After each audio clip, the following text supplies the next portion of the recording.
sommes engagés. Public. Bienvenue aux Engagés publics. Cette semaine, aux Engagés publics, on est avec Monsef Déragi. Merci beaucoup, Monsef, d'avoir accepté notre invitation.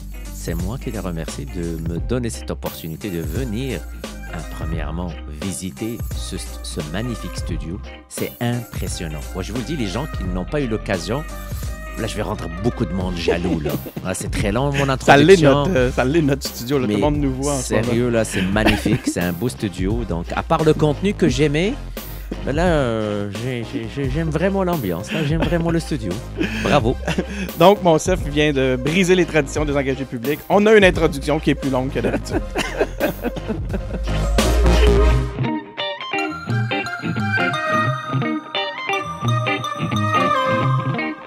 Donc, on est de retour, Monsef. Merci beaucoup, comme je le disais. Je suis content que tu aimes notre studio. Je suis content surtout qu'on commence à avoir des élus comme ça, comme toi, qui viennent nous voir en présentiel, hein, qu'on dit maintenant. Oui, présentiel. Puis, parce que c'est pas évident, c'est d'avoir des politiciens comme ça qui prennent le temps, qui prennent comme là, tu as eu une longue journée, on est le soir, tu passes ici pour voir un petit média comme nous. On l'apprécie beaucoup. Non, mais moi, j'enlève le mot petit média. Il n'y a pas de petit média. Moi, l'avantage, c'est que je suivais l'émission, je suivais ce que tu fais. Je tiens à te saluer. Je suis pas tout seul. C'est une équipe et bravo. Et pour nous, les élus, on doit être sur le terrain. On doit être, si j'ose dire, challengé sur plusieurs plateformes. Et pour moi, venir ici, échanger avec toi, c'est une force parce qu'on apprend et on doit être proche de la réalité. C'est un des... Il n'y en a plus beaucoup d'espaces comme ça où les politiciens ou même les gens peuvent parler. Ici, il n'y a pas de piège, il n'y a pas de clip. Mais surtout, il n'y a pas de ligne de parti. Hein. On est là, on répond à des questions, je te suis. Peut-être que je vais te mettre un petit peu dans le trouble. Je vais peut-être avoir quelques petites questions pour te coincer, parce qu'on connaît mes allégeances. Voilà. D'ailleurs, je ne sais pas si tu as remarqué, mais la lumière derrière toi est rouge. La lumière derrière moi est bleue. Mais j'ai pas fait exprès. Je ne l'ai pas choisi. Mais notre logo, il y a du rouge et du bleu. Donc moi, je me considère que je suis dans un terrain ami, pas hostile. Hein? Assurément. Je te confirme. Il n'y a pas de souci. Donc, je vais y aller avec une présentation. J'ai un long CV. Monsef, tu as un parcours impressionnant. Donc, maîtrise en sciences et techniques de l'Université Kadi Ayad de Marrakech. Je l'ai bien dit. Excellent. Un MBA de l'Université Laval en gestion pharmaceutique. Donc, ça, c'est un côté de toi qu'on connaissait peut-être peu. Tu as un passé à Québec. Absolument. Donc, on va faire un petit test Québec tantôt. Absolument.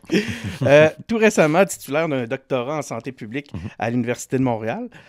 Président fondateur du Congrès maghrébin du Québec. Président de Vision Montréal. Tu en as parlé tantôt. Ça, c'est intéressant. J'aimerais ça qu'on revienne sur cet aspect-là.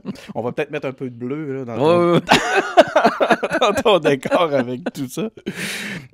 Président directeur général du regroupement de la Jeune Chambre de commerce du Québec. Député de la circonscription de Néligan depuis 2018. On te qualifie d'étoile montante du Parti libéral du Québec. Avril 2020, tu as prêté main forte pendant 2 semaines au CHSLD Héron, le fameux CHSLD qu'on a bien connu parce qu'il y a eu des gros problèmes. Là, classé zone rouge. C'était un fort foyer d'éclosion. Tu étais là pendant 2 semaines. Je voulais te lever mon chapeau par rapport à ça. C'est apporté à ton crédit. Et depuis le 11 janvier 2022, tu t'occupes la fonction de... Est-ce que tu es encore leader adjoint? Non, je suis leader de l'opposition depuis la dernière élection. Mais tes porte-parole... Je vais te laisser le dire. Oui, éthique, institution démocratique, loi électorale, immigration, francisation et intégration. Parfait, merci beaucoup, parce que là, je pense que j'avais pas la bonne information. Je me suis fait prendre un peu. J'espère que tu n'utilises pas le fameux logiciel. Hein? ChatGPT. ChatGPT. Non, si c'est ça, on doit faire, et on doit avouer aujourd'hui aux gens qui nous suivent et qui nous écoutent, il faut faire attention quand on demande des questions à ce logiciel. Je fais la distinction entre le vraisemblable et le factuel. Ah. Donc, allons-y avec une première question. Aux engagés publics, quand on reçoit un politicien pour la première fois, c'est toujours la même question.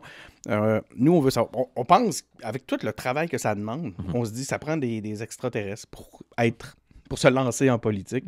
Nous, on veut savoir c'est qui le Monsef normal. Qui est Monsef Déragi? Ben, Monsef Déragé, c'est quelqu'un qui a choisi venir au Québec, vivre au Québec, faire sa vie au Québec, élever ses enfants au Québec. Mes 2 enfants sont nés au Québec. L'histoire d'amour avec le Québec remonte à mon jeune âge. Plus précisément, je pense que j'avais 11 ans ou 12 ans. C'était une histoire qui me cherche beaucoup parce que à l'époque, au Maroc, où j'ai grandi, il y avait une émission sur TV5. On passait une émission, on parlait québécois. Moi, je disais, mon père, qui était enseignant et directeur d'école, me parlait souvent du Québec. Et moi, c'est la langue qui m'a impressionné. Et je disais à mon père, est-ce qu'on parlait français en Amérique du Nord?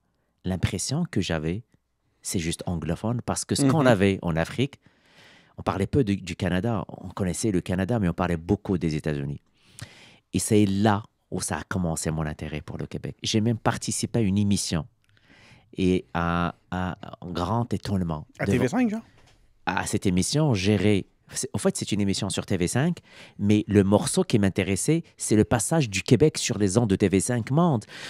Je me rappelle que j'ai envoyé une lettre et ça a été lu.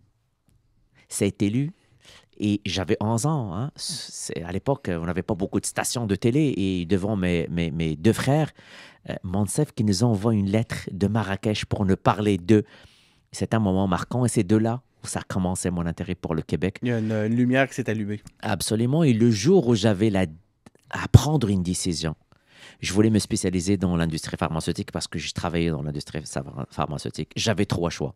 La Suisse, la France ou le Québec. Et j'ai tout fait pour venir au Québec. Mais là, tu es arrivé au Québec à quel âge? J'avais 23, 24. OK. Quand même vieux. Tu as choisi le Québec. Absolument. Parce que j'avais le choix d'aller faire un MBA en biotechnologie en Suisse, en biotechnologie aussi en France. Mais le Québec m'a marqué. Donc là, tu t'es installé. Absolument. Tu t'es installé dans le coin de Montréal. Non, encore mieux, pavillon parent à l'Université Laval. Pavillon parent. OK, parlons-en. Ah, ça, pavillon parent. On le connaît, le pavillon parent.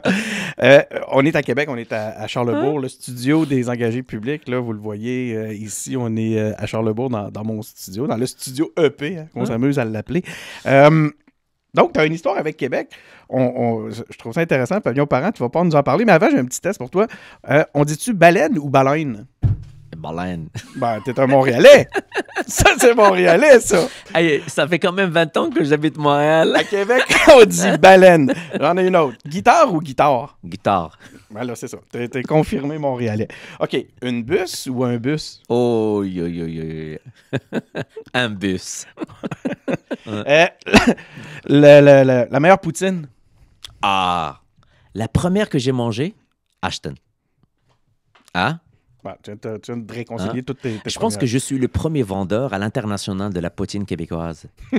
Parce que quand j'ai des invités, je leur parle de 2 choses. La poutine et le sirop d'érable. Mais à cette heure, le sirop d'érable, je suis probablement l'un des vendeurs les plus réputés au Maroc où je ramène que du sirop d'érable. Je leur dis, ça, c'est différent du miel, mais ça goûte bon. C'est très bon. Raconte-nous un peu, Pavillon parent. Donc, c'était quoi ton séjour dans la région de Québec? Sérieux, là, ça a été mes meilleurs moments. Je me suis engagé. On est dans les engagés publics, dans un fonds géré par des étudiants. C'est le fonds Alpha. D'ailleurs, ça existe toujours à la FSA, la Faculté de sciences de l'administration de l'Université Laval. C'est là où j'ai eu mes premières amitiés. C'est là où j'ai pu découvrir c'est quoi un Québécois. Vous savez, quand on vient de l'international, on a des idées sur le français, sur l'allemand, sur le belge, sur l'espagnol. Et dans tous mes travaux d'équipe, je n'étais pas toujours avec les mêmes personnes parce que j'avais la chance d'avoir beaucoup de collègues. J'ai pu découvrir les régions du Québec. Et sérieux, j'ai gagné une bourse d'excellence à l'Université Laval aussi. Donc, c'était des moments formidables, des moments où j'ai pu découvrir beaucoup de choses grâce à mes collègues en MBA. J'ai même des souvenirs où je me suis aventuré à aller acheter un samedi soir à moins 45 degrés en tant qu'étudiant qui gérait ses budgets à Provigo. Et j'ai failli laisser tout ce que j'ai acheté. Parce que moi encore, les gants, tu peux le remarquer, je suis venu chez toi aujourd'hui sans mes gants. Ça, c'est la chose Pourquoi? que je n'ai pas encore avalée. Ben, c'est très rare que je mets des gants. J'oublie. T'es pas encore un habitué pour Non, non, ça. mais sortir, Mais je te rassure, moi non plus. magasiner à moins 45 degrés et j'avais 2 sacs. Je raconte toujours cette blague parce que j'ai sous-estimé pour le gars qui vient d'un pays où il fait toujours chaud. J'ai vécu plus 50 degrés, j'ai vécu des tempêtes de sable, mais venir au Québec, aller marcher, et vous savez, étudiants, on gère notre budget à la semaine. C'est pas facile. Donc, j'avais mes achats de la semaine pour faire ma bouffe au pavillon par an. Donc, t'allais au métro de Place de la Cité. Ah non, Provigo était plus proche. Ah, oui. Ouais, Ah, ben, tu ouais. connais ça mieux que Ouais, moi. voilà. Ouais. C'est notre vie, vivre à l'Université Laval et dealer avec beaucoup de choses. Ça devient de où le désir de l'engagement? C'est arrivé comment ce désir-là de t'engager? Je pense qu'on t'as eu un cheminement. Là, Ouais. hein? Tu nous parlais du groupe ou de la Fondation Malfa. Ouais. Au fait, c'est avant de venir ici. J'ai grandi dans une famille militante. Mon père est un grand militant syndicaliste. Il a lancé la branche locale. Il était très impliqué avec l'Union des forces populaires, l'USFP. Donc, c'est les fameux socialistes. Hein. Il faut mettre ça dans le contexte. On parlait beaucoup politique. Et mon père nous a beaucoup élevés sur l'analyse du discours politique. Ce qu'il racontait quand il ramenait mon père ne lisait pas un journal, 4-5 journaux, mais il nous a beaucoup aidés à voir le point de vue du centre, de la droite, de la gauche. Et c'est comme ça que j'ai grandi avec mon père et ma mère. Donc l'analyse du discours politique faisait partie de nos discussions autour d'un repas à un jeune âge. C'est ça qui m'a beaucoup aidé à donner, à me pousser à voir, OK, comment je peux contribuer dans un débat, dans une société démocratique. Donc, c'est le désir de contribuer. Absolument, parce que il y a des gens qui vont vous dire, écoutez, moi je contribue, je paye mes taxes. Moi je contribue, je donne mes heures dans des œuvres caritatives ou de la philanthropie, ce qui est correct. J'ai tout fait de ça. Mais je me dis que changer les choses, c'est être dans l'arène et sur la scène politique, peu importe la scène politique, municipale, provinciale, fédérale, c'est très important de contribuer, d'avoir un impact et voir qu'on peut changer les choses en tant que législateur. Je me demande, par contre, est-ce que tu avais fait de la politique avant d'être ici? Avant de venir ici, j'ai fait du porte-à-porte avec mon père parce qu'il s'est présenté Dans un en contexte élection. syndical? Non, À non, l'élection? non, vraiment une élection provinciale. Je dis provinciale, c'est une élection pour le Parlement, parce que c'est un pays, il n'y a pas de province au Maroc. Donc, le Parlement national, j'étais très impliqué dans le contenu politique. Ça m'a permis de comprendre c'est quoi la gauche, c'est quoi les éléments qui motivent les militants et les militantes de la gauche. Donc, c'est comme ça que j'ai grandi, hein, c'est dans cet environnement. Je vais garder cette question-là pour plus tard, mais Ça m'inquiète. ben, ça t'inquiète parce que je me questionne beaucoup sur le positionnement gauche-droite du Parti libéral du Québec. Puis on va en reparler, mais on va y aller dans l'ordre parce que avant, ce que j'aimerais savoir, c'est comment justement tu es arrivé, pas que tu es arrivé au Québec, mais une fois que tu étais au Québec, comment t'en es venu à t'impliquer en politique? Ça a été quoi ton cheminement? Est-ce que tu as milité ou est-ce que tu as été invité par des adultes du parti? Oui, bon, il y avait une invitation de la part des adultes du parti parce que je suivais l'actualité politique québécoise. Je voyais encore une fois avec l'œil que j'avais l'analyse du discours politique. Et je me suis retrouvé dans le discours politique du Parti libéral du Québec. C'était qui à l'époque qui parlait pour me donner une idée C'était du type de discours? C'était le grand débat sur les accommodements raisonnables. Et dans ce débat sur les accommodements raisonnables, ça a été très clair pour moi, le choix politique. Moi, je suis quelqu'un qui prend l'ouverture. Je comprends les préoccupations des gens, mais je me voyais dans un discours d'ouverture, d'inclusivité et non pas d'exclusivité.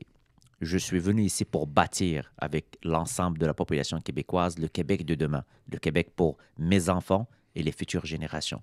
Donc, je suis plus de cette école que des débats qui séparent, qui divisent. On n'est pas là pour diviser. Vous savez pourquoi? On est juste 8 millions. Mon combat, c'est les 300 millions. C'est l'invasion de d'autres cultures, peu importe la culture, mais il faut avoir cette sensibilité par rapport à la culture francophone. Je le suis. Je suis venu parce qu'on parlait français au Québec.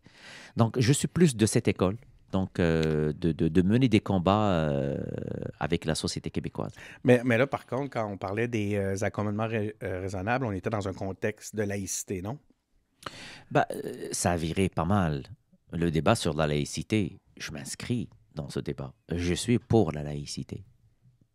Il n'y a aucun, dans mon entourage, mais même au Parti libéral, on est pour la laïcité. Quand ça vire, quand on voit la personne qui porte un signe religieux comme une menace ou qui va endoctriner une personne ou des personnes, je me pose la question. La question, elle est la suivante. Pourquoi on a peur? On a peur de quoi? On a peur de l'autre? Je comprends l'historique. Je comprends que les gens ils ont rejeté la religion. Je suis très sensible et j'ai eu de très bonnes discussions. Et c'est grâce à mes amis québécois que j'ai compris l'histoire de l'impact de la religion sur la vie des gens. Mais là, on est loin. S'il y a demain quelqu'un qui va endoctriner, je serai le premier sur la place publique à le dénoncer. Mais on est loin de l'endoctrinement. On est pour une société inclusive. Notre combat, protection de notre identité, protection de la langue française. Que les gens parlent du bon français, qu'on continue à écrire du français, qu'on utilise des plateformes où on fait la promotion de la culture québécoise. Ça devrait être notre combat au quotidien.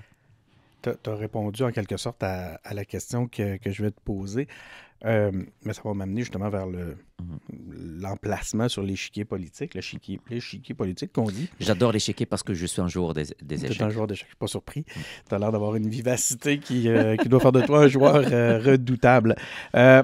Donc, tu as répondu en quelque sorte à pourquoi le Parti libéral du Québec, mais je vais t'inviter, il doit certainement avoir autre chose que les accommodements raisonnables. Ouais.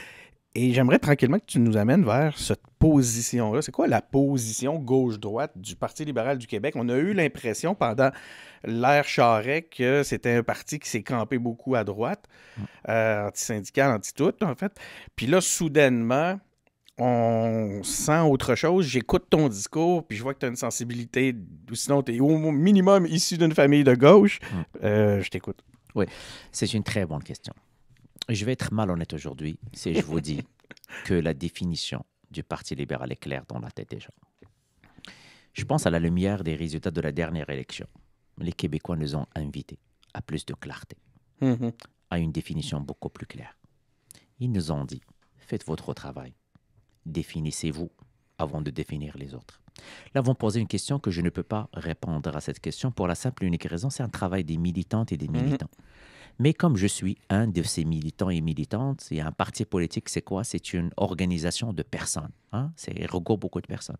Moi, je suis de l'école de il faut créer la richesse et il faut la distribuer. Ça veut dire quoi? On ne peut pas aujourd'hui ne pas créer de la richesse parce qu'on ne va rien avoir. Enfin, on va rien avoir. On ne peut pas distribuer si on ne la crée pas. Donc, cet équilibre est très important. S'occuper juste de la création de la richesse risque de ramener des inégalités. Et j'ai toujours milité pour contrer les inégalités. Une société riche, démocratique, doit s'occuper de la création, mais s'occuper des populations vulnérables. Quand on dit s'occuper des populations vulnérables, ça inclut tous les problèmes et les enjeux sociaux, que ce soit l'inclusion des minorités, peu importe le type de minorité, la santé mentale, l'éducation, l'accessibilité au réseau de la santé. Continuer à avoir cette couverture universelle, ça nous coûte de l'argent. Mais de l'autre côté, il faut la rigueur au niveau de la gestion des finances publiques. On ne peut pas commencer à dilapider l'argent. Et quand on dit rigueur, c'est très loin de l'austérité. Moi, je suis pour la rigueur. Les programmes gouvernementaux, les subventions qu'on donne aux entreprises. Vous savez, tout ça a un impact parce qu'au bout de l'année, vous et moi et les téléspectateurs et les gens qui vont nous écouter payent ça. Il y a quelqu'un qui paye au bout de la ligne cette facture. Donc, on est un peu au centre.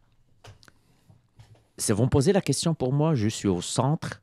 Oui, parce que pour toi, tu peux répondre. Tu ne peux pas répondre pour le parti, pour les militants. J'ai un cœur et un cerveau. Je peux dire que un cerveau de droite cette réponse-là. Et un cœur de gauche.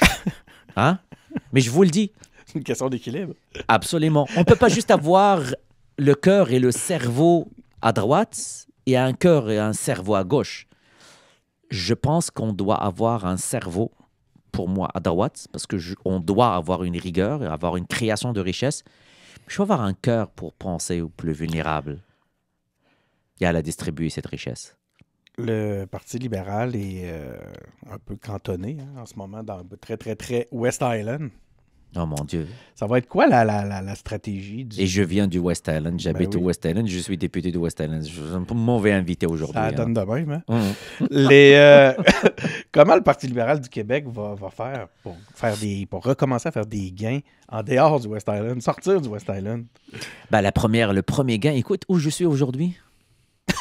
C'est ce c'est Jérémy Lepage, un de nos engagés publics, a dit quand je lui disais « Hey, on va avoir Monsef aux engagés publics », il a dit, sa réponse, ça a été « Tu sais pourquoi il va venir? Parce que t'es francophone. » Ben voilà, ça c'est le premier pas. Et vous savez quoi? Vous pouvez m'inviter autant de fois que vous voulez. Je vais répondre oui, parce que vous savez quoi? La question que vous posez est extrêmement importante. Le Parti libéral du Québec, c'est 155 ans d'histoire. Ben oui. Beaucoup de réalisations et j'espère qu'on va se rappeler ça. OK? Robert Bourassa, plusieurs autres personnes, beaucoup de réalisations. Je vous ai partagé humblement ma pensée. Je pense qu'on doit passer plus de temps à nous définir. Ouais. Et dire aux Québécois que le Parti libéral, il est toujours là pour défendre la nation québécoise. Et le mot nation québécoise, ce n'est pas l'exclusivité de quelqu'un. Nous sommes aussi fiers, autant fiers de représenter la nation québécoise et défendre les intérêts des Québécoises et des Québécois. On a l'impression que vous l'avez laissé un peu aller, ce territoire-là. Pourquoi? Vous l'avez perdu. Je ne Comment? sais pas, vous allez me l'expliquer. Tu Non, vas non, me mais- l'expliquer. Quand je dis vous, Mais, tu comprends, mon chef, je parle de vous, mais- les libéraux. Mais vont me poser une question parce que c'est juste des préjugés. Pourquoi? Je suis prêt à parler de tous les combats des Québécoises et des Québécois. La langue, je vous ai parlé de la langue. L'identité, je suis pour aussi. Parce qu'on peut pas, on ne doit pas être... On essaie de nous mettre dans une coquille et dire c'est ça le Parti libéral. Moi, je suis devant vous aujourd'hui, un élu du Parti libéral qui habite l'ouest de l'île, dans une circonscription de l'ouest de l'île. Mais j'ai parcouru le Québec. J'ai eu l'occasion de parler avec plusieurs entrepreneurs où pendant, je dirais, le temps où j'étais engagé, ou même je travaillais dans le privé, je suis sensible aux préoccupations des Québécoises et Québécois. Donc, ce n'est pas vrai qu'on n'est pas proche des francophones. C'est pas ce que je disais, cela dit. Pas de problème. C'est un fait. En ce moment, Le fait, vous c'est êtes cantonné dans l'Ouest. Le fait, c'est parce que vous prenez les résultats de la dernière élection comme baromètre. Si c'est le cas, vous avez raison, parce qu'on n'a pas réussi à avoir des sièges à l'extérieur. Mais ma question, c'est... Ben oui, c'est ça. Mais la question, ce qui est intéressant, l'idée, c'est pas vous dire, ben, vous êtes dans le coin, vous êtes dans le coin. L'idée, c'est de savoir pourquoi. Qu'est-ce qui s'est passé? Je vous ai dit... Puis tu parles que vous vous définissez... C'est quoi ça? Tu sais, en ce moment, si on s'amuse à parler de vieux partis, Parti québécois, Parti libéral, Parti québécois qui a des difficultés, mais qu'on sent en ce moment un regain quand même. Hein? Au minimum, il y a une énergie qui Oui, une bonne énergie pour la souveraineté. En fait, c'est probablement avec QS, c'est les deux seuls qui parlent de la souveraineté. On sait François Legault. François Legault, écoute, non, pour lui, c'est fini la souveraineté. Il n'est pas là. Mais mon point, c'est de savoir de quelle façon cette espèce d'énergie-là, cette flamme-là renaît au sein des vieux partis. Puis quand je regarde le Parti québécois, je me dis, ça semble être justement parce qu'ils s'assument. Ils se sont définis, ils ont choisi un positionnement, puis ils ont dit, on va s'y tenir et on va le communiquer sans douter, sans trembler, sans bégayer. Est-ce que c'est un peu ça, j'ai l'impression que tu es en train de nous dire, Monsef, quand tu nous dis on a besoin de se recentrer et de se redéfinir, non?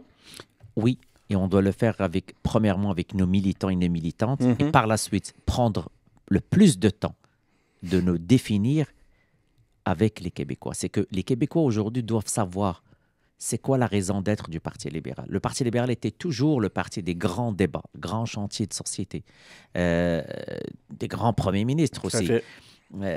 Une base militante est très implantée dans plusieurs endroits au Québec. Mais Et ce qu'on a passé, parce qu'on peut pas reparler de la pandémie, on peut remettre beaucoup de choses sur la table. On a eu des difficultés d'aller rencontrer le monde. Vous savez, la première chose à faire, c'est aller rencontrer le monde, écouter le monde. C'est quoi les préoccupations du monde? Pourquoi ils ont peur? De quoi ils ont peur?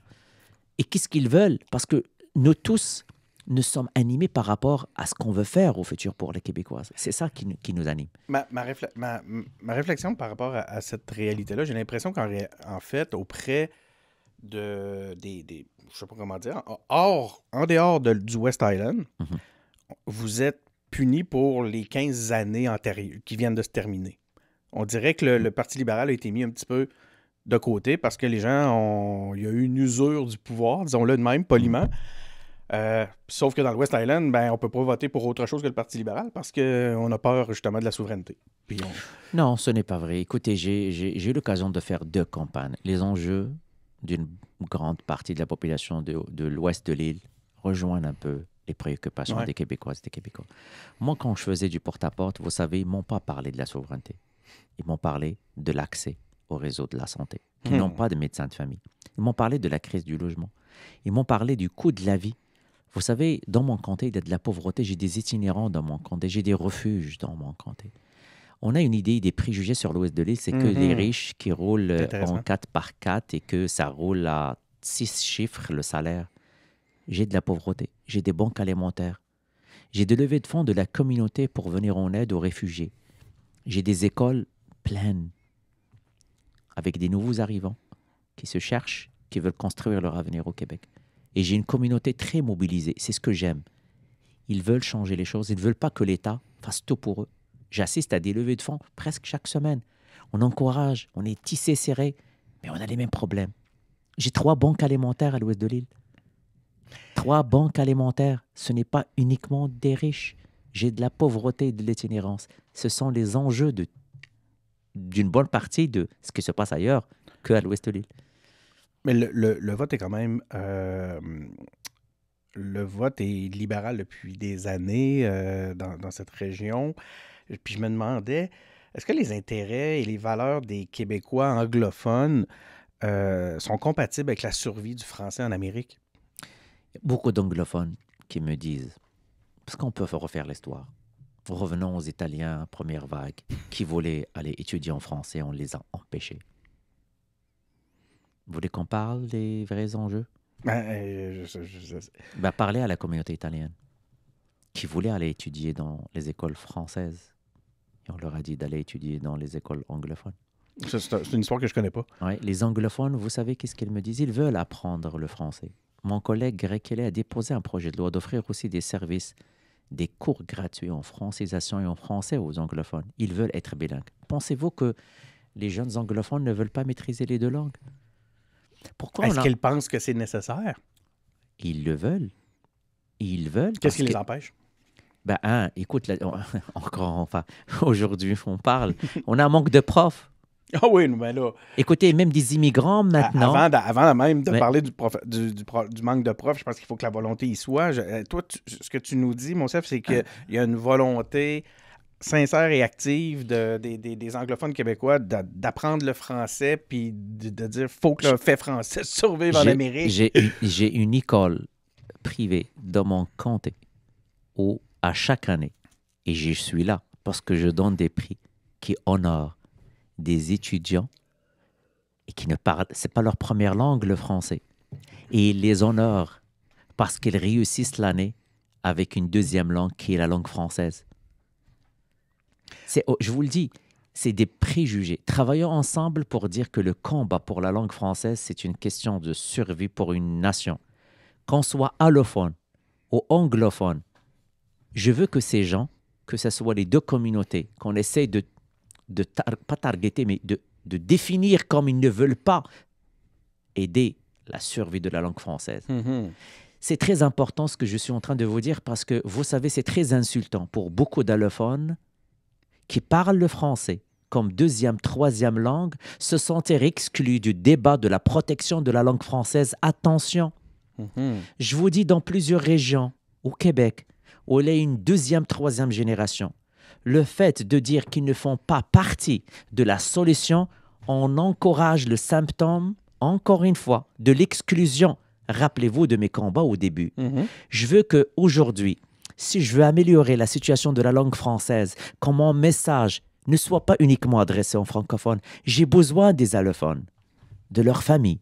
J'ai besoin des anglophones et de leur famille. Et de leur dire, écoutez, l'État, elle est là pour vous donner l'ensemble des moyens pour tous ensemble, on puisse faire de la langue française un trait d'union. Pas uniquement la parler, la culture, la musique, les émissions de télé.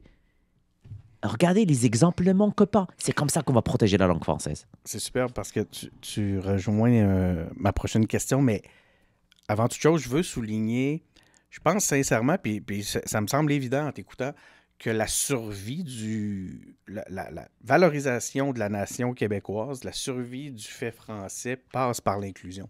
Ça me paraît évident. Ouais. Et là, à l'inverse, l'exclusion va mener à va lui nuire fortement.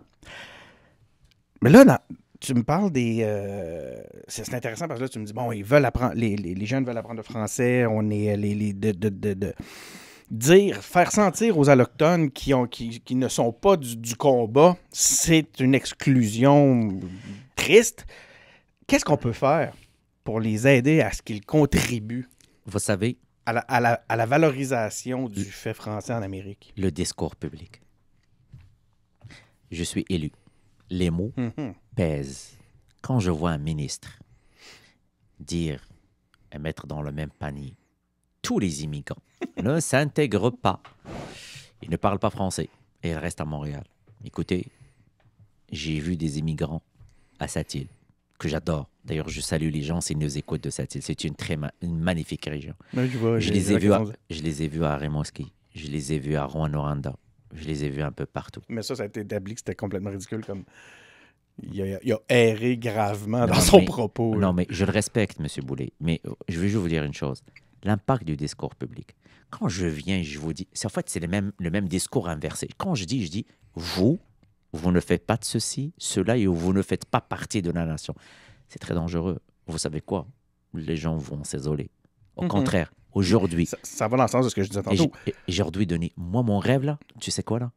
Qu'on soit tous dans ce combat. Que je vois plus d'émissions culturelles.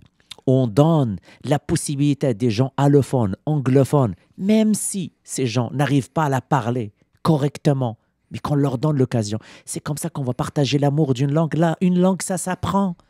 La langue de Molière, c'est la langue la plus difficile, mais ça s'apprend. Je n'ai pas parlé la langue française au début. Et vous savez quoi, à l'intérieur de mon foyer, je préfère parler le français parce que je n'ai pas le temps à ramener mes enfants étudier la langue arabe à l'extérieur parce que c'est complexe, ils ne parleront jamais l'arabe classique. C'est une réalité, pas uniquement de mon chef, de plusieurs personnes.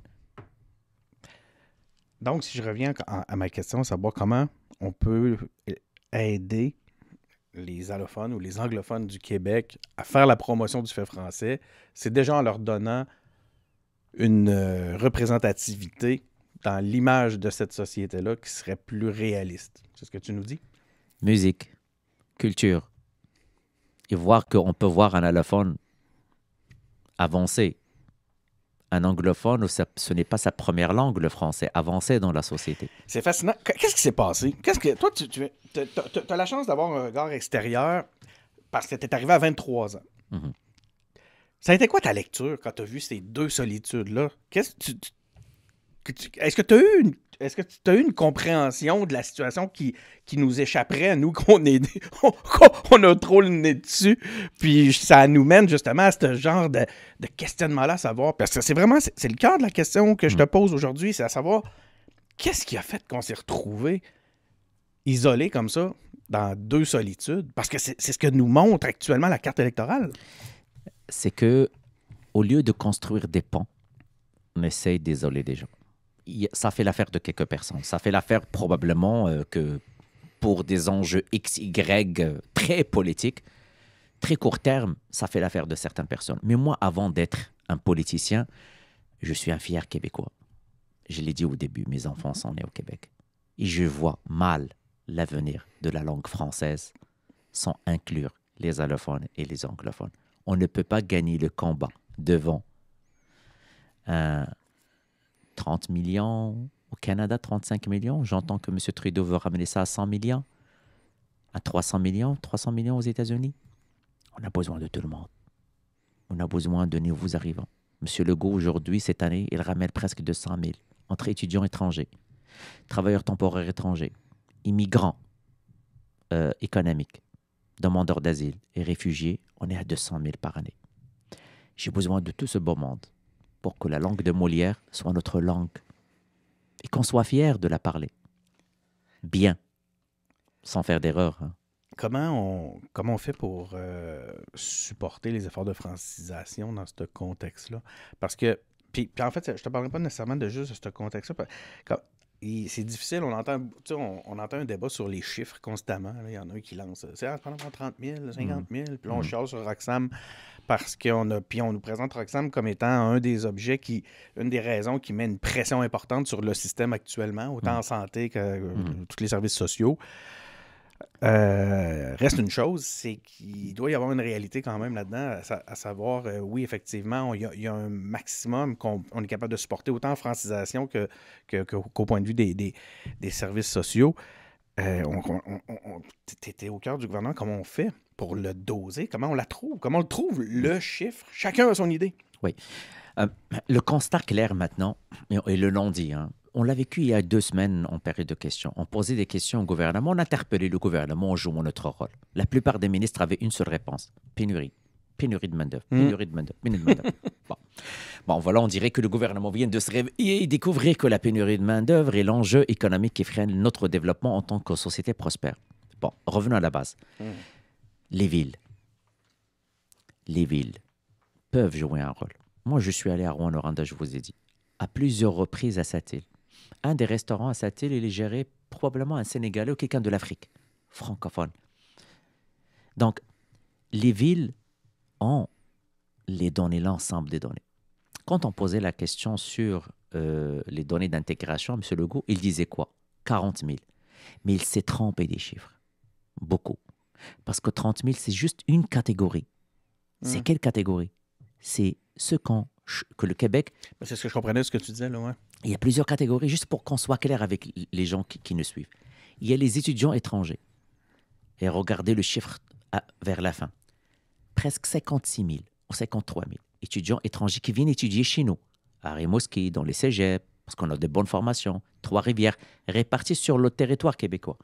J'ai les demandeurs d'asile et réfugiés. J'ai les immigrants économiques, que c'est uniquement ça que le Legault dit aux Québécois. Il dit uniquement ce chiffre de 40 000.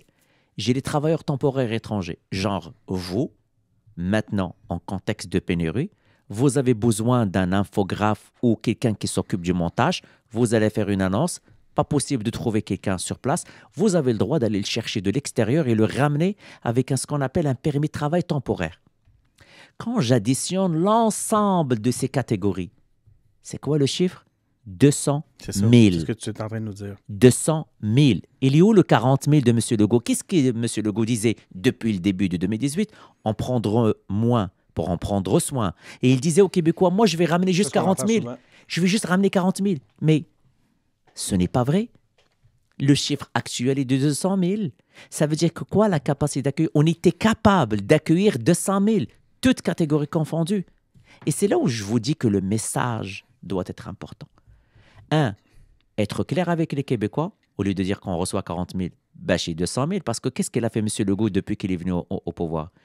Il dit aux Québécois qu'il a baissé le nombre d'immigrants économiques. Mais vous savez qu'est-ce qu'il a fait de l'autre côté? Il a explosé le nombre de travailleurs temporaires étrangers. Parce que ça ne passe pas dans les seuils. Ça fait de lui... Ça paraît bien dans la population. M. Legault veut baisser les seuils. Ce n'est pas vrai qu'il a baissé les seuils depuis qu'il est là. Parce qu'il a baissé les seuils de l'immigrant économique et il a explosé le nombre de travailleurs temporaires étrangers. Mais au bout de la ligne, on ramène plus de monde depuis que M. Legault il est là. Est-ce que c'est un travailleur étranger? Est-ce que c'est un travailleur temporaire? En fait, il faut séparer entre ceux qui arrivent saisonniers pour l'agriculture et les travailleurs temporaires étrangers. Aujourd'hui, vous pouvez avoir un programmeur dans votre bureau pendant 2-3 ans avec un permis. Il peut venir habiter ici, vivre avec nous Et Je trouve ça fascinant. Tu nous renseignes sur plein de choses qu'on n'a pas, qu'on n'est pas habitué d'entendre. À ce moment-là, est-ce que on a les mêmes obligations, les mêmes devoirs en francisation, ah, par exemple? quelle bonne question. Non, on délègue l'intégration à l'employeur. Mhm. OK. C'est l'employeur qui choisit. Ce n'est pas l'État. Le seul critère que le gouvernement lui donne, la feuille de route, le GPS, c'est le manque de postes. C'est que j'ai un manque dans tel poste. Vous avez le droit d'aller le chercher n'importe où. Et il peut venir chez nous. C'est là où je vous dis que le message est très important. Moi, vous savez, c'est un choix parler la langue française. Et la langue française, c'est une magnifique langue qui doit faire partie même dans le milieu de travail. Et on doit tout faire pour la protéger. Là où je suis très différent de la vision de M. Legault, moi, je veux la faire avec tout le monde, surtout les deux réalités que M. Legault ne comprend pas, la réalité des allophones et la réalité des anglophones. C'est comme ça qu'on va gagner notre combat. Mhm. Pour- Ça nous ramène un peu au chemin Roxham parce que la lumière est mise beaucoup, le spot est mis sur le chemin Roxham dernièrement. Ce matin même, je pense, on fait l'entrevue, on est quoi, on est le 9 Mhm. février, je pense, le 8 février, je sais pas. Quoi qu'il en soit, votre chef ce matin faisait, je sais pas dans quelle optique il le faisait, est-ce que c'était une boutade? Il comparait un peu, là, il faisait un pont entre Trump et la position du Parti québécois dans ce qui avait été, ce que PSPP, Paul Saint-Pierre Plamondon avait amené une journée avant. Est-ce qu'il était sérieux dans un contexte comme celui-là? Bon, Il écoutez, disait que fermer le chemin Roxham, c'est l'équivalent du mur de Trump. ouais. Ben, écoutez, le discours Ça me paraît gros. le discours du péquiste, du chef du Parti québécois est très simpliste. En tout respect. Pensez-vous que le Québec, c'est laver les moyens. On parle d'un État démocratique. Hein. On n'est pas une république de bananes. On est au Canada, pays G7. On a des ententes. Pensez-vous réellement et sérieusement, si on peut envoyer l'armée ou la Sûreté de Québec, on ne va pas fermer le chemin. On n'est pas un petit pays. Hein. On est un grand pays. La frontière elle est tellement grande. On pense fermer, selon la logique péquiste, chemin Roxane. C'est quoi la garantie que un autre chemin beaucoup plus dangereux, 100 km plus loin, ne va OK. pas Donc, s'ouvrir? ça serait selon toi ou selon la logique du Parti libéral en fonction de ce que son chef nous amenait dernièrement, ce serait simplement un effet de toge, si on veut, de Paul Saint-Pierre Plamondon, qui est avocat, pour marquer les esprits, qu'en réalité, on sait très bien que ça serait pas Bon, possible. je ne suis Parce pas, que je pense pas. je ne suis pas dans l'équipe, je ne suis pas dans l'équipe de communication de M. PSPP. M. PSPP est un gars que je respecte beaucoup, très intelligent, avocat qui a fait des études supérieures.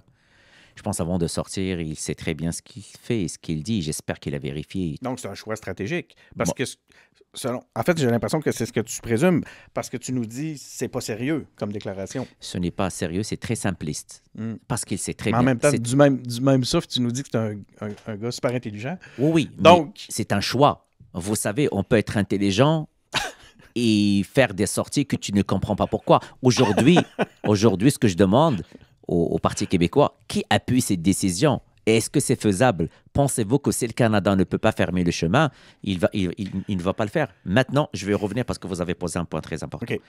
Je peux vous partager notre position au Parti Oui, libéral. parce que c'était ma prochaine question. C'est Ouais. quoi la position du Parti libéral sur Ouais. le chemin Roxham? Ouais. Premièrement, séparons les choses. De quoi s'agit-il? De femmes, d'hommes, d'enfants qui, la plupart, ils fuient des situations très complexes dans leur pays d'origine. Ils viennent parce qu'il y a une entente entre le Québec, entre le Canada et les États-Unis. On peut discuter de l'entente. Je vais mettre ça de côté pour quelques secondes. Ces gens viennent, obtiennent un permis. On peut aussi mettre ça de côté sur les délais administratifs au niveau fédéral. Mais je vais en revenir. Ne vous inquiétez pas, j'ai tout en mémoire. Ils viennent occuper des postes qu'une bonne majorité ici chez nous ne veulent pas les occuper. Souvenez-vous des anges gardiens. Souvenez-vous des personnes qui sont allées travailler au CHSLD. Mhm. Vous avez mentionné un épisode qui m'a beaucoup marqué dans ma vie. Les 2 semaines que vous avez passées au CHSLD Héron. J'ai rencontré des gens démunis qui ont levé la main et qui voulaient absolument servir. Tout à l'heure, je vous parlais de sentiment d'appartenance et de mener les combats avec les Québécoises et les Québécois. Pour moi, aller à l'inconnu, sans savoir les répercussions d'attraper la COVID, qu'est-ce qu'elle va te faire? C'est le premier geste de solidarité que tu peux démontrer à un peuple qui t'a accueilli.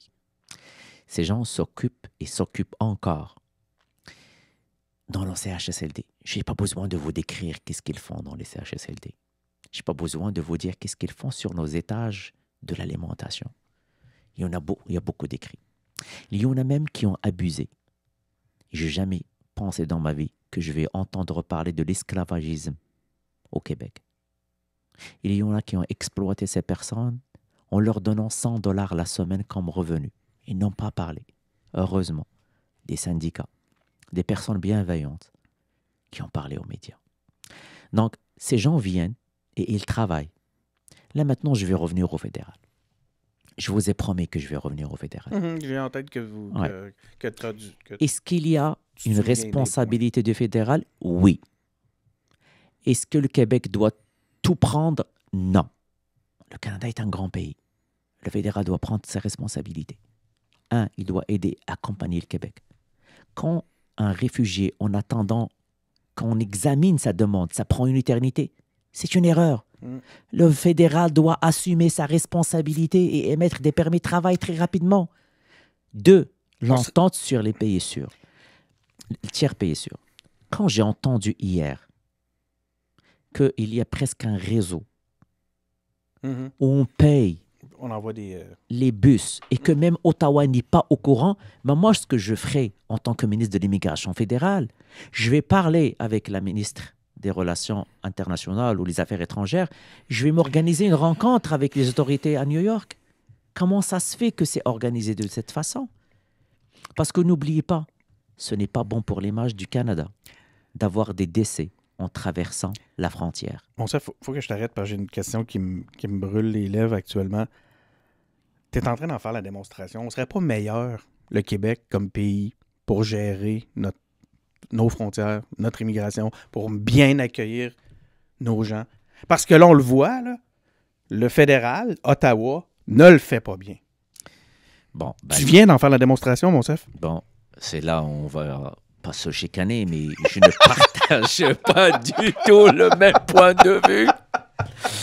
Écoute, je peux juste vous utiliser la réponse de monsieur. Hey, j'ai une bonne réponse. C'est monsieur Legault aujourd'hui en répondant à PSPP. On lui a dit, écoute, on reçoit plus que ce qu'on va à Ottawa. Hey, ça, il attend déjà le premier budget de la souveraineté. Non, mais attends. Mais là, on n'est pas d'accord. On n'est pas d'accord. On n'est pas d'accord. Je te laisserai pas botter en touche. J'ai un moment idéal. Tu me fais toi-même. Tu me l'as mis sur un plateau. Tu me fais la démonstration qu'Ottawa est pas bon. Après ça, je te dis, t'as plein de solutions. T'es ici, t'es avec nous, t'es Québécois, t'es un élu. Tu nous fais la démonstration que tu sembles avoir des pistes de solutions. Moi, je me dis... Mais ce n'est pas uniquement sur ce plan. Je me dis que moi... J'imagine que tu es capable d'être bon sur tous les plans, mon chef. J'ai une affirmation à mon appartenance canadienne. Je vais toujours défendre les intérêts des Québécoises et des Québécois. Sur ce point, je demande au gouvernement fédéral d'agir parce que la situation est intenable. Mais écoutez, je ne veux même pas embarquer sur souveraineté ou pas souveraineté. Écoutez, là, je pense que vous savez très bien où je loge, cher Denis. Mais ça m'épate. J'adore, écoute, c'est très bien. Il m'est arrivé la même chose avec votre collègue Marois Risky qui me faisait des démonstrations sur les paradis fiscaux et à quel point le Canada était un je ne voyais pas cette question venir, vraiment. Puis là, je l'écoutais, puis je me disais exactement la même chose. Il me semble qu'on serait meilleur si on s'en occupait. En tout cas, écoute... c'est bon, on a regardé ces éléments-là. On va revenir sur les institutions démocratiques. Tu as été porte-parole en termes de santé, mais je veux avoir le bon nom. Là. Faut que je fouille dans mes notes. Puis là, j'ai tout inversé parce qu'on était sur le sujet. Tu as été porte-parole en matière de santé et services sociaux. Comment tu évalues, c'est quoi la note que tu donnes au gouvernement actuel en termes de santé? Parce que là, le défi est gros. Puis j'étais curieux de t'entendre sur justement, c'est ça, sur la note que tu donnais en la matière à la CAQ. Tiens. Écoutez, la CAQ a beaucoup utilisé la pandémie. Beaucoup, beaucoup. Moi, je me demande quelle excuse la CAQ va utiliser dorénavant parce que sur le terrain, et je sais que M. Dubé et M. Legault, en tant que banque comptable, aiment ça, les chiffres et les résultats et les tableaux de bord. Je n'ai pas besoin de faire une longue introduction sur le sujet. Juste dire aux Québécois, si vous avez un bobo, est-ce que vous arrivez à voir votre médecin de famille? Non, je dois tout te répondre à ça, vas-y. Excellent, voilà. Je suis pas capable. Vous êtes un excellent témoin. Incapable. Est-ce que les gens qui ont, je ne sais pas, dans votre entourage, les gens qui attendent des chirurgies? Moi. Voilà. je peux passer la soirée avec vous à parler que des indicateurs. Et vous savez, moi, je ne veux pas faire de la politique sur ce dossier, hein, même si on le fait. Les Québécois veulent des services, veulent avoir un accès à... Le rôle de l'État, la mission de l'État, c'est quoi? Pourquoi on a donné le pouvoir? Pourquoi les Québécois ont donné le pouvoir à M. Legault? C'est pour qu'il s'occupe de l'éducation, de la santé et de l'économie. C'est les missions de l'État. Rendre des services publics. En fait, ils ont délégué leur argent à M. Legault en lui donnant un budget. La santé, c'est 1 milliard de dollars par semaine. Mais quand on dit 1 milliard de dollars par semaine et je suis incapable d'avoir une visite pour la première ligne, pour un médecin ou une équipe, c'est pour cela que nos urgences sont pleines. Mais là, tu le sais, le concept, ce que je vais faire, je vais te le retourner après 15 ans de... Oh mon Dieu, OK. Bon, voilà. Tu sais, c'est pas... Le système de santé... Vous voulez qu'on parle des 15 ans? Pas de problème. Oui, parlons des 15 ans. 2018, la liste d'attente pour les médecins de famille, 400 000. Maintenant, on est presque à 1 800 000. Il dit qu'il l'a baissé. Il l'a doublé, la liste d'attente. C'est incroyable. Ben voilà, c'est les résultats. Parlons des résultats. On va parler même de la réforme de Dr Barrett, OK? Je sais... On l'a eu aux engagés publics, Dr. aucun Barrett. Problème. On l'a eu comme invité. On oublie que mon collègue... Un charmant personnage. Absolument, très intelligent. On oublie que Dr Barrett... Moi vous savez, j'ai travaillé dans le réseau, j'ai un doctorat en santé publique. On oublie qu'il y avait un problème de gouvernance. Vous savez, si on n'avait pas les CEUS, on peut critiquer les CEUS, la réorganisation. Si on n'avait pas les CEUS, on avait les anciennes agences de santé. Combien d'agences de santé on avait? 1000. Le ministre Dubé ne peut même pas faire un Zoom avec eux, ni une conférence téléphonique. Donc, on analyse aujourd'hui l'état du réseau d'il y a 8-10 ans. Quand mon collègue a pris les rênes de la santé, il l'a dit clairement, j'ai besoin de 2 mandats. On parle de Dr Barrett. Dr Barrett, parce qu'on analyse en 2023 l'état du réseau de la santé en 2014. Écoute, il n'y a personne qu'aujourd'hui peut me dire que les lunettes d'aujourd'hui, on peut reculer, ça s'appelle en mathématiques raisonner par récurrence. OK? Raisonner par récurrence, c'est on analyse l'état d'aujourd'hui, de ce qui s'est passé, ce qu'on avait sur la table en 2014. On avait d'autres enjeux en 2014. Et il a réussi à baisser la liste d'attente de la première ligne à 400 000. Pourquoi je vous parle de la première ligne? Vous savez, tous les bobos qu'on a, les urgences pleines, des chirurgies en retard. Moi, je me mets à la place d'un patient avec une maladie chronique, pas 1, 2 ou 3, qui ne voit pas son médecin de famille. Son cholestérol monte, son diabète n'est pas contrôlé, c'est le patient aidé à se ramasser en urgence. On parle de santé durable aujourd'hui. Hein? Voilà, c'est la prise en charge totale avec une équipe, mais ça prend un médecin. Et donc, si je laisse tomber les patients qui souffrent d'une maladie chronique, vous savez qu'est-ce que je leur dis? Je vous signe un billet direct en urgence dans pas longtemps. Malheureusement. Parlons-en des médecins. Mm-hmm. On veut que les choses doivent changer. En fait, on veut que les choses changent. Il va falloir que tout le monde embarque dans le changement. Puis j'ai l'impression, moi, puis je parle vraiment d'une expérience personnelle. Hein. Tantôt, je me suis prêté au jeu. Tu peux me poser toutes les questions sur le système de santé. Je le vis dans une certaine mesure. C'est impossible de parler à un médecin. Non seulement c'est impossible, mais quand tu en rencontres un 33 minutes, qui te sort, qui te fait une pile de papier, va faire ça, va faire ça, va faire ça, après ça, il n'y a plus jamais moyen de savoir. Tu peux même, il est derrière un mur, il est protégé, il n'existe pas un courriel, un téléphone, un possibilité de... Je peux même pas y envoyer un fax au médecin qui m'a vu. C'est complètement dépersonnalisé. Il n'y a pas moyen d'avoir de suivi. Je me dis, comment on a fait pour que les médecins aujourd'hui se retrouvent dans un système où ils sont des privilégiés absolus? Et puis je me dis, puis on comprend, il n'y a rien qui fonctionne en diminuant les privilèges aujourd'hui. Donc, comment on va faire pour changer ce système de la santé-là sans que les médecins veuillent bien revoir leur rôle et les privilèges qu'on leur a accordés à travers le temps? Parce que ça me semble intenable, surtout quand on voit ce que les autres professionnels de la santé ont. On a de la misère, les infirmières sont à bout de souffle. Ça prend tout. C'est les sit-ins pour avoir le droit de sortir du travail. On n'a pas le même problème chez les médecins. Qu'est-ce qui s'est passé pour que les médecins se désolidarisent de la société? Bon. T'es pharmacien, toi, je pense, hein? Docteur en santé publique. Je dois faire attention parce que je ne suis pas porte-parole de ma formation en santé, mais je vais vous parler d'une expérience personnelle. J'ai travaillé pendant presque 12 ans avec des médecins, peu importe les médecins, même pharmaciens, même des infirmières. Et ma thèse de doctorat était sur le terrain. C'est un modèle de prise en charge des patients diabétiques. Je serais incohérent de vous dire aujourd'hui, ou malhonnête, que les médecins se désolidarisent. Moi, j'ai eu la misère, moi aussi, à le dire. Ouais. Je pense qu'ils ont à cœur. Au fait, c'est des Québécois. Est-ce que c'est le cas?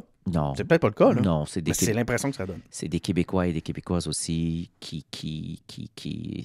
font partie de la société. Ils ont à cœur le réseau de la santé. Maintenant, est-ce qu'on peut améliorer les choses? Oui, certainement. Et c'est là où, je vous dis, la prise en charge, que ce soit le rôle du médecin ou les infirmières, vous l'avez très bien mentionné tout à l'heure, les infirmières depuis très longtemps, là on va me parler de Dr Barrett, les projets pilotes pour les projets ratios, c'est très important pour les infirmières. L'équilibre, conciliation travail-famille, c'est très bien de prendre soin de l'ensemble des intervenants dans le réseau. Les médecins jouent un rôle comme les autres intervenants au niveau du réseau de la santé. Je le comprends. Mon point, c'est que j'essaie de voir... J'ai l'impression que la tarte est mal répartie.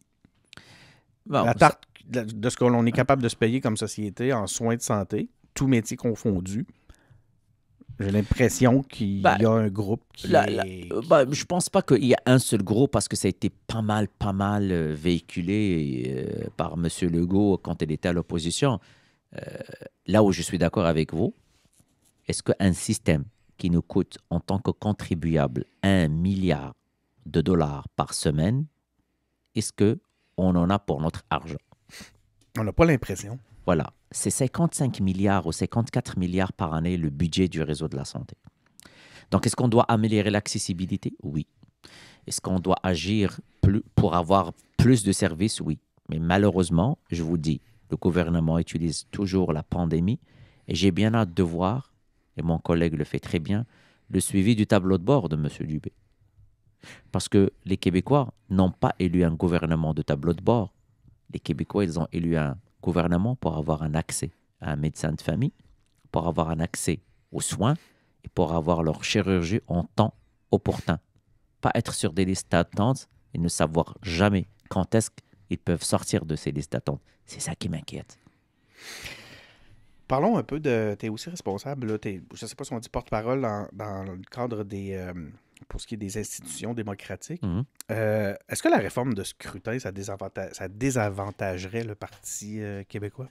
Le Parti québécois, le Parti libéral du Québec. Je vois très bien l'intérêt que vous avez pour votre amour, le Parti québécois. Mais écoutez, je vous invite à poser la question. Je viens de faire je peux dire à mon ami Pascal Bérubé que, écoute, il peut venir vous répondre sur... Est-ce que mon jupon dépasse? C'est ce qu'André Arthur aurait dit. Il aurait dit, Monsieur Martel, votre jupon dépasse.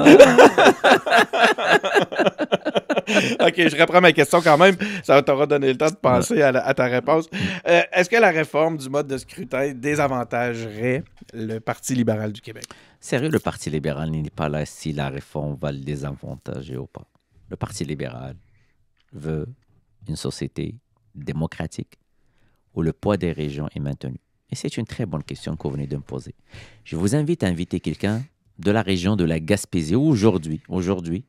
Hier, j'ai déposé une motion où j'interpelle la commission qui réforme nos circonscriptions électorales fédérales. Et vous savez qu'est-ce que je disais à ces gens? D'ailleurs, c'était hallucinant. Hein? Ce n'est même pas mes arguments. Vous savez qu'est-ce que les citoyens ils ont dit? Parce qu'ils ont coupé une circonscription à l'Est, en Gaspésie. Mhm. Ils n'ont jamais entendu autant de mathématiques et de statistiques que durant les 3 jours. En fait, ils sont venus pour annoncer à la région, écoutez, on va vous enlever une circonscription, on va mettre tel bord avec tel bord et tel bord avec tel bord. Je facilite parce qu'il y a tant de noms et de régions, je ne veux pas mêler les gens qui nous suivent. Et là, je disais aux journalistes une chose, c'est que dans leur calcul de circonscription, ils ont oublié un facteur. C'est la géographie. Mhm. On a un beau territoire, énorme, vaste. Et quand on dit, et c'est ça ce qui a été discuté lors de la réforme, quand je vais avoir 2 types de députés, qui va faire le travail de terrain? Pourquoi je suis élu? Je suis élu pour représenter les gens de Niligan, de la ville de Kirkland, de l'île Bizarre et de Pierremont-Est. Ça veut dire qu'on va créer 2 classes d'élus, mais au bout de la ligne, pourquoi je suis élu au nom de ce peuple que je dois représenter? Je ne veux pas créer 2 classes d'élus. Et aujourd'hui, une région le vit présentement parce qu'on a pris en considération uniquement 2 critères. Les maths, ça veut dire le nombre de population. 2, les statistiques. Mais on a oublié la géographie. On a un terrain immense. On le vit ailleurs. D'aller du côté est à l'ouest d'un comté, parfois c'est un voyage de plusieurs heures. Mais pourquoi on est élu? C'est pour représenter d'une manière équitable, peu importe le citoyen où il vit dans le côté est, ouest. Et c'est pour cela qu'il y a des élus qui ont 3 bureaux, parce qu'ils doivent répondre à la population. Comme Pascal Bérubé. Absolument. D'ailleurs, je le salue. Il aime sa région, Matane. Oui, sa région. C'est sa région c'est sa région qui est touchée, hein, oui, je sais. au niveau fédéral.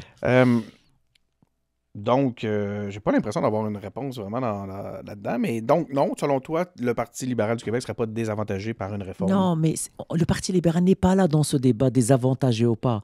Le Parti libéral pose une... Donc, pose c'est quoi votre position? C'est la meilleure représentativité et qu'on joue notre rôle d'élu. Ce n'est pas vrai que le mode de scrutin, en le changeant, ça va... C'est vrai, il y a un questionnement à se poser par rapport à l'implication, par rapport aux voix ramener l'Assemblée nationale. Mais ce n'est pas vrai qu'en changeant le mode du scrutin, on va améliorer les choses. Dernière question. Écoute, mon chef, c'est fou, ça fait...